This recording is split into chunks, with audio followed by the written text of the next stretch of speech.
मनोज कुमार भारतीय सिनेमा के एक प्रसिद्ध अभिनेता, निर्देशक और निर्माता हैं।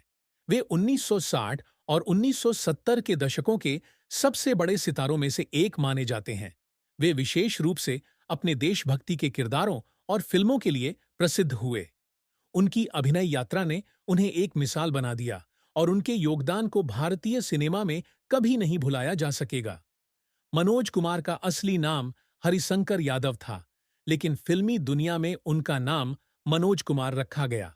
वे 24 जुलाई 1937 को ब्रिटिश भारत के पंजाब प्रांत के अविभाजित भारत के किसी शहर में जन्मे थे। विभाजन के समय उनका परिवार दिल्ली में आकर बस गया था। प्रारंभिक जीवन और शिक्षा। मनोज कुमार का जन्म एक मध्यम वर्गीय हिंदू परिवार में हुआ था। उनके पिता का नाम लक्ष्मी नारायण यादव था, जो एक सरकारी कर्मचारी थे, और माता का नाम सुमित्रा देवी था।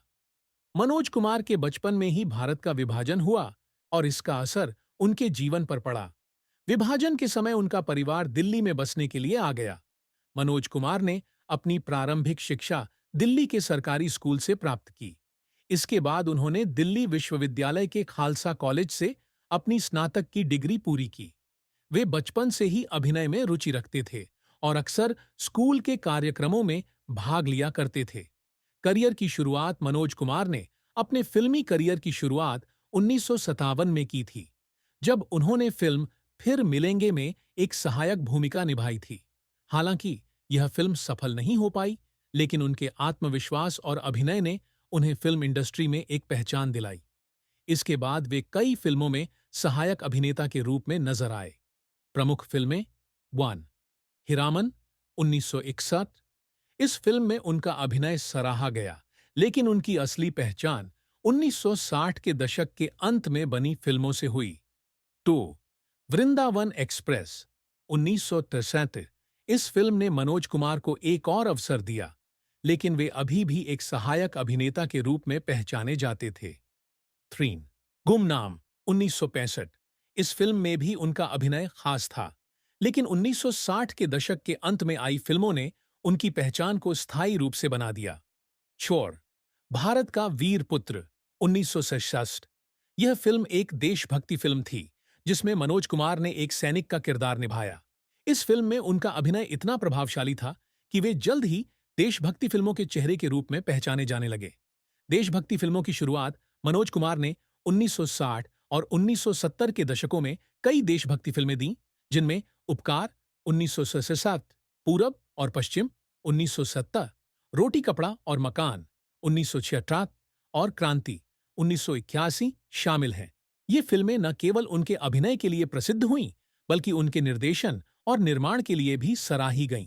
इन फिल्मों में उन्होंने भारतीय समाज के मुद्दों को उजागर किया और राष्ट्रीयता, संघर्ष और स्वाभिमान जैसे विषयों पर जोर दिया। 1. उपकार 1966। यह फिल्म एक ऐसे व्यक्ति की कहानी थी जो अपने कड़ी मेहनत से देश के लिए कुछ करता है। इस फिल्म में मनोज कुमार ने अपनी अभिनय क्षमता का परिचय दिया और उन्हें भारत कुमार के नाम से जाना जाने लगा। इस फिल्म ने उन्हें काफी लोकप्रियता दिलाई। 2. पूरब और पश्चिम 1970। इस फिल्म में मनोज कुमार ने एक भारतीय युवक की भूमिका अदा की, जो पश्चिमी सभ्यता के प्रभाव से भारतीय संस्कृति की रक्षा करता है। 3. रोटी कपड़ा और मकान 1974। इस फिल्म में उन्होंने एक संघर्षशील व्यक्ति की भूमिका निभाई, जो समाज के लिए अपने कर्तव्यों को निभाता है। निर्देशक और निर्माता के रूप में मनोज कुमार ने केवल अभिनय ही नहीं, बल्कि निर्देशन और निर्माण में भी अपनी भागीदारी निभाई। उन्होंने कर्मयुद्ध 1977 और शहीद 1965 जैसी फिल्मों का निर्देशन किया। उनकी फिल्मों में देशभक्ति का संदेश और सामाजिक मुद्दों की सच्चाई को प्रमुखता से दिखाया गया। पुरस्कार और सम्मान।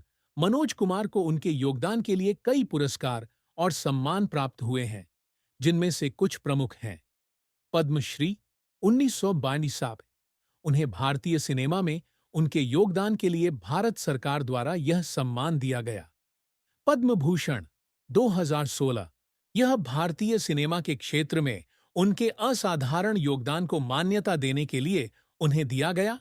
फिल्म फेयर अवार्ड उन्हें कई बार फिल्म फेयर पुरस्कार भी मिले, जिनमें उनके अभिनय और निर्देशन के लिए मान्यता दी गई। व्यक्तिगत जीवन: मनोज कुमार का विवाह सुरैया से हुआ, जो एक अभिनेत्री थीं। उनका एक बेटा भी है, जिसका नाम विशाल कुमार है, जो फिल्म इंडस्ट्री से जुड़ा हुआ है। मनोज कुमार का जीवन बहुत ही साधारण और अनुशासित रहा है। वे निजी जीवन में बेहद शांत और मृदु स्वभाव के व्यक्ति हैं। समापन: मनोज कुमार भारतीय सिनेमा के एक अजात शत्रु और महान अभिनेता रहे हैं। उनका अभिनय और निर्देशन भारतीय सिनेमा के इतिहास में हमेशा याद रखा जाएगा। उन्होंने न केवल भारतीय समाज की समस्याओं को फिल्मों के माध्यम से उजागर किया, बल्कि देशभक्ति के सशक्त प्रतीक के रूप में भी अपनी पहचान बनाई। उनकी फिल्मों ने हमेशा समाज के लिए सकारात्मक संदेश दिया और उन्हें हमेशा भारतीय सिनेमा का एक महत्वपूर्ण हिस्सा माना जाएगा।